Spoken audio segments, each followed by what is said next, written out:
बांग्लादेश में छात्रों का विरोध प्रदर्शन हिंसा में बदल गया और इतना बढ़ गया कि इसने सियासत को हिलाकर रख दिया। नतीजा ये निकला कि आनन फानन में बांग्लादेश की पीएम शेख हसीना को देश छोड़कर जाना पड़ा और भारत की शरण लेनी पड़ी। भले ही सेना ने मोर्चा संभाल लिया हो, लेकिन हालात बयां कर रहे हैं कि बांग्लादेश में इतनी जल्दी सब कुछ ठीक नहीं होने वाला।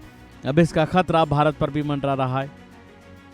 बांग्लादेश में पिछले महीने सरकारी नौकरियों में आरक्षित कोटे के खिलाफ प्रदर्शन कर रहे छात्र समूह द्वारा की गई हिंसा में कम से कम 300 लोग मारे गए और हजारों लोग घायल हो गए। विरोध प्रदर्शन कर रहे छात्र पीएम हाउस तक जा घुसे, तोड़फोड़ मचाई, खूब उत्पात मचाया। अब खबर है कि बांग्लादेश में जारी अशांति के दौरान कई प्रतिबंधित इस्लामी दहशतगर्दवादी संगठन जमातुल मुजाहिदीन बांग्लादेश यानी जेएमबी और अंसारुल्लाह बांग्ला टीम के सदस्य जेलों से भाग गए हैं, जो कि पड़ोसी मुल्कों के लिए एक बड़ा खतरा साबित हो सकते हैं। पड़ोसी देश बांग्लादेश के हालात बिगड़ने के साथ भारत की सुरक्षा और खुफिया एजेंसी अब हाई अलर्ट पर आ गई हैं। आशंका जताई जा रही है कि शेख हसीना के इस्तीफा देने और सत्ता की बागडोर सेना के संभालने के साथ ही देश में पाकिस्तान समर्थित ताकतें अब सक्रिय हो गई हैं। बांग्लादेश के लिए अंसारुल बांग्ला, उमातुल बांग्लादेश, जमात इस्लामी बांग्लादेश के लिए खतरा बन सकते हैं, क्योंकि लंबे वक्त से ये संगठन बांग्लादेश में माहौल खराब करने में लगे हुए थे और देश विरोधी गतिविधियों में लिप्त थे। मौजूदा सरकार के खिलाफ भी लगातार ये संगठन विरोध में कई गैरकानूनी गतिविधियों में लिप्त थे।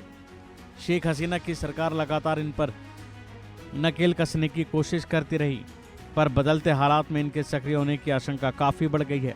इन संगठनों को परोक्ष तौर पर पाकिस्तान खुफिया एजेंसी आईएसआई का समर्थन प्राप्त रहा है। अब बांग्लादेश से सटी भारतीय सीमाओं पर पूरी सतर्कता से निगरानी की जा रही है। बीएसएफ ने अपने निगरानी क्षेत्र वाली सीमाओं पर अलर्ट भी जारी कर दिया है। किसी तरह की घुसपैठ ना हो, इसके लिए सुरक्षा और तेज कर दी गई है। तो वहीं एक अधिकारी के मुताबिक बीएसएफ ने 4096 किलोमीटर लंबी सीमा पर एहतियात बरतने के निर्देश दिए हैं और साथ ही डीजी ने उत्तर 24 परगना जिले की सीमा का भी दौरा किया है। देखा जाए तो पड़ोसी देश बांग्लादेश से सीमाएं ज्यादा दूर नहीं। भारत और बांग्लादेश के बीच 4096 किलोमीटर लंबी अंतर्राष्ट्रीय सीमा है, जिसमें असम से 262, त्रिपुरा में 856, मिजोरम में 318, मेघालय में 443 और पश्चिम बंगाल में 2217 किलोमीटर की सीमा शामिल है। इन सभी स्थानों पर राज्य सरकारों को अलर्ट भेजा गया है। जाहिर है कि पिछले दिनों पश्चिम बंगाल के 24 परगना जिले में लगती भारत बांग्लादेशी सीमा पर चौकी के पास 10 से 15 बांग्लादेशी घुसपैठियों ने भारत में घुसने की कोशिश की थी। तो वहीं देखना होगा कि अब सीमाओं पर अलर्ट जारी कर दिया है। तो वहीं देखना होगा कि अब आगे क्या होता है।